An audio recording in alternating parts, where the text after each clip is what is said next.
Hello, in this video we're going to look at the Comica CVM WM100 Plus, and it's a pair of UHF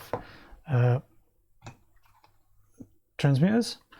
You've got two lavalier style microphones and a single receiver. In this video we're going to go through a full unboxing of the units. We're going to go through how to basically put everything together and use it, and then we'll go through some of the sort of frequently asked questions that you can find on the seller's reviews and things like that, and we'll go through some simple stuff like that. So let's go straight into the unboxing.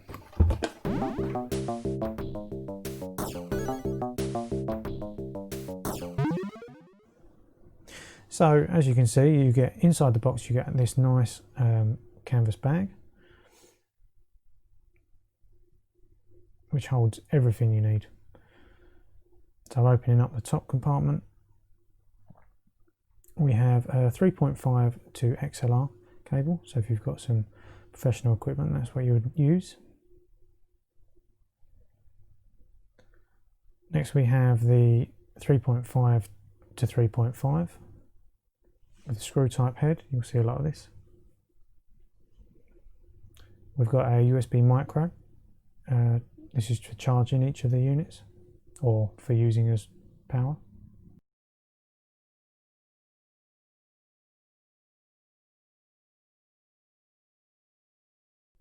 Got two lavalier mics. They've just got these spring clips on the side there. Quite robust. And we've got these spring clips. These go on the units so you can attach them to your belt or whatever. And you've got these for mic covers, which are used for if you've got heavy wind or anything like that. In the main section, we have a warranty card and the full instructions. There's quite in detail instructions here. 50% of this is English. We have H bracket connector. I'll show you how to install this.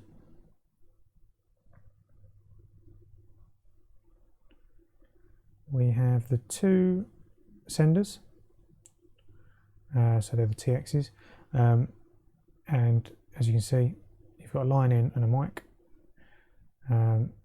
Battery compartment, pretty self-explanatory, and that is the connector for the H bracket, and that's your power in for your micro USB.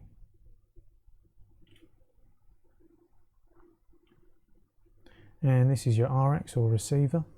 Once again, you've got the screw-in point and the batteries, and you've got an output and a mic.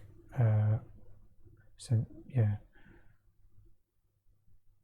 exactly the same. Otherwise, you've got your charging input there or power, and that's everything. It's a nice foam cut case actually. Let's go into putting everything together. So this is what you'd wear on you. So this is your transmitter, the TX.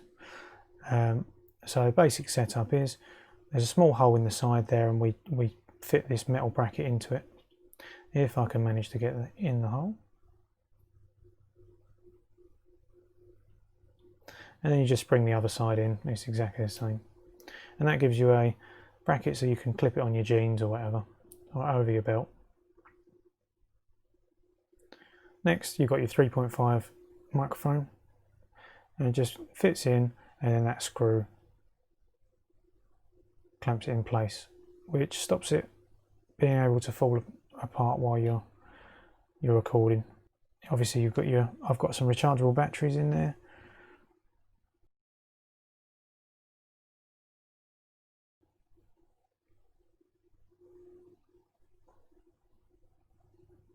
And that's it.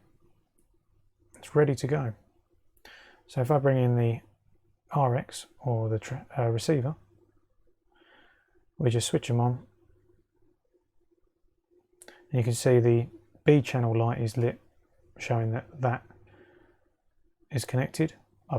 That's literally out of the box. I didn't have to do any configuration. And you can see that it's got 4 bars of signal, as you'd expect at that range.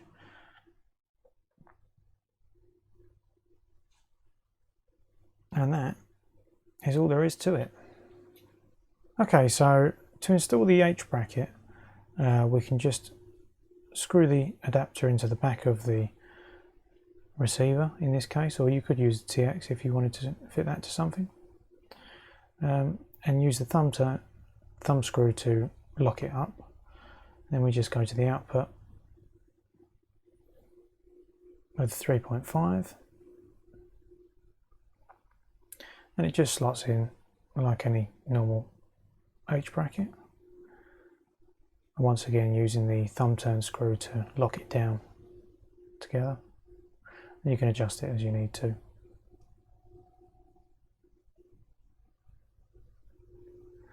And obviously that just fits straight into your connector on your camera or recording device. Easy as that. Okay, some real quick things that I've learned from using this device. Where I'm used to using more like condenser microphones and things like that, I'm used to putting the volume level right up to the top limit. To get the most sound out of the device. But these aren't the same as that. Because they are amplifying the sound somewhat, what was happening for me is that the noise was too high and it was cutting off the top of the volume. So you're getting distortion, or what sounds like it.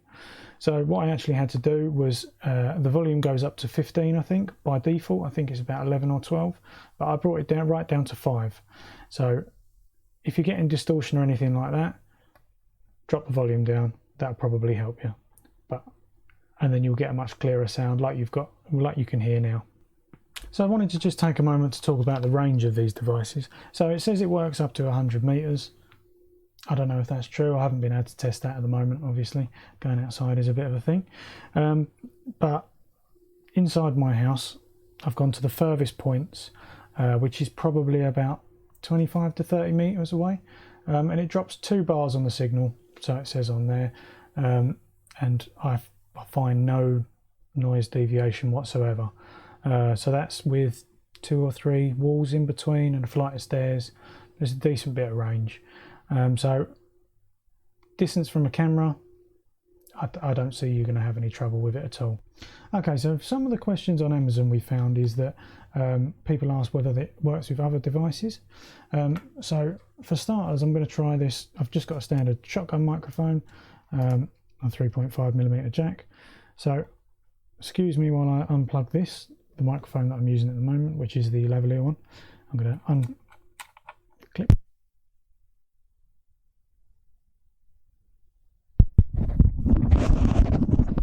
Okay, so that's the shotgun microphone working perfectly out of the box.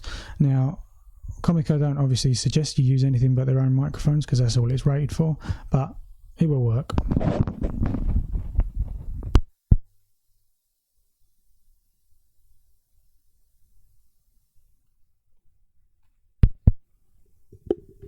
Something I really didn't expect it to work with is a condenser microphone like this one.